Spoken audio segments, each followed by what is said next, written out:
Hey guys, today we are starting a new and fun project.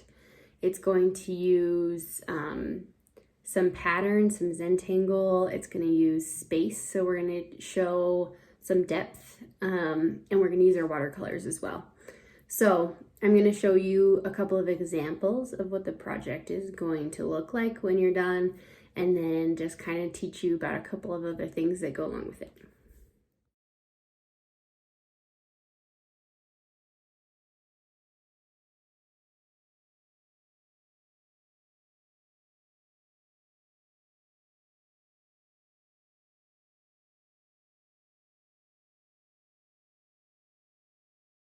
Okay, so in those examples, you probably saw that they have little hills and the hills overlap. So one goes behind the other and then in front of the other.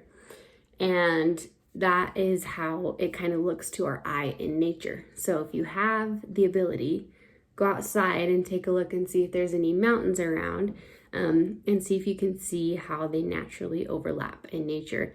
And this is one form of perspective, and it's a way that it teaches our eyes that there's distance there. So it utilizes space, and it shows you this mountain is in front because it's layered in front, and this mountain is behind, and it creates some depth. So it creates the illusion of space. It looks like there's mountains going back in the distance. So I'll show you a couple of examples in real life of pictures of how the mountains do this.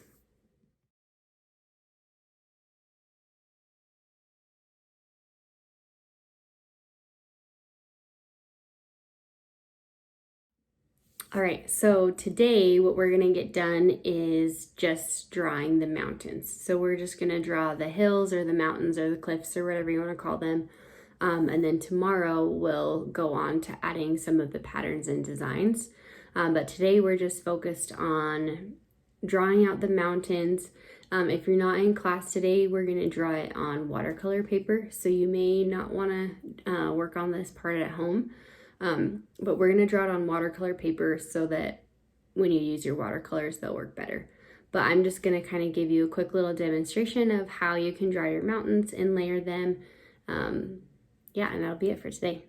Okay, so if you would like to, you can look on your Chromebook and see if you can find a picture of a landscape that you kind of want to use for inspiration. But you don't have to do this. If you just want to kind of go with something that you have in your mind, or just draw hills, that'll be totally fine. This is gonna kind of be my inspiration. So I'll show you what I'm gonna do to go ahead and get started. Okay, so I've got my paper here and I got my pencil. So draw it lightly in pencil in case you make a mistake, and then come back in with your Sharpie when you're sure that it's how you want it. But you're gonna start at the bottom. So let's see here. I'm just gonna do kind of like this, and then maybe come up a little bit over here, and then you're gonna layer it. So this one's gonna go above, and then it's gonna come down and it's gonna go behind this hill over here, and then I'm gonna have another one come behind and go over and come up over here, and then we're gonna have one come down and layer behind like this. And let's see, we'll have another one come up tall like this and then go behind over here. Awesome. So I think I'm gonna leave it there. Maybe I'll do one more right here. Okay, so you can kind of see that. You can do your paper portrait, or you could do it landscape as well. So this is kind of the only step we're gonna get to today. If you wanna go over this in Sharpie, you can. And then tomorrow we'll start adding some different designs, and then we'll learn about color later.